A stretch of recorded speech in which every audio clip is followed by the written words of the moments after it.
A little bit of uncertainty, simply because we don't know obviously what the judges will decide, and it may well be the case that the Supreme Court also could say, like the High Court, that it has nothing to do with judges. It was a political decision, and we don't want to make, if you like, a verdict on that. So that's definitely one option. But should they say that it was a lawful action, if you like, the Prime Minister could still suspend the Parliament. The Parliament could be called, if you like. The session could continue on.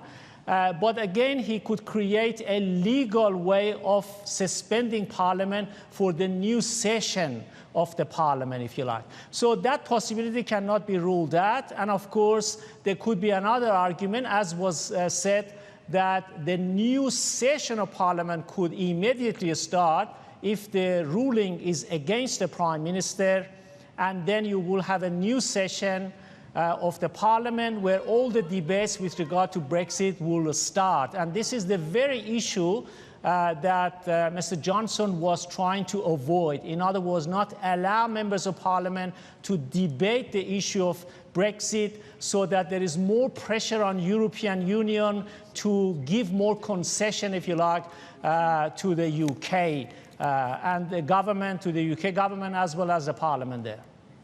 Well, that Brexit freight train is fast approaching, come, of course, October 31. What do you see transpiring here? Because we don't appear to be any closer to some sort of deal than we were before Boris Johnson essentially became the Prime Minister of the UK some months ago.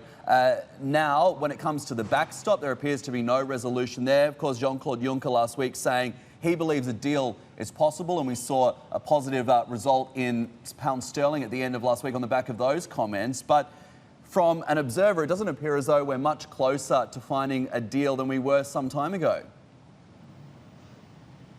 That is exactly right. I think the issue of backstop hasn't been resolved, despite the fact that the UK government now is saying we will have a sort of uniform regulatory regime for food and animals between Northern Ireland and Republic of Ireland. They ask him the question about what about manufacturing. This is a stumbling block, because the UK government wants to have a different manufacturing policy and regulations should they leave the European Union. And also some of the issues such as, for instance, VAT collection, tariff issues such as rules of origin, tariffs. All these issues will remain between the borders of Northern Ireland and Republic of Ireland.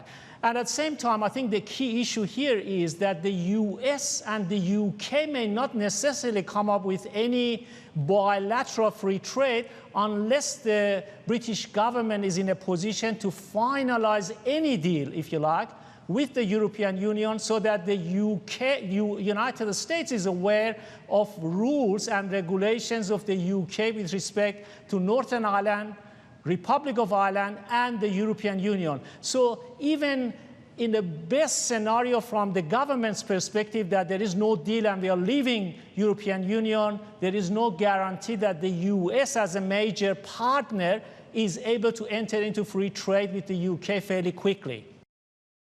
Hey everybody, it's Hadley Gamble from our new CNBC Middle East Bureau in Abu Dhabi. Thanks for stopping by. Now, to watch more, you can try one of the videos that just popped up on your screen. And don't forget to subscribe.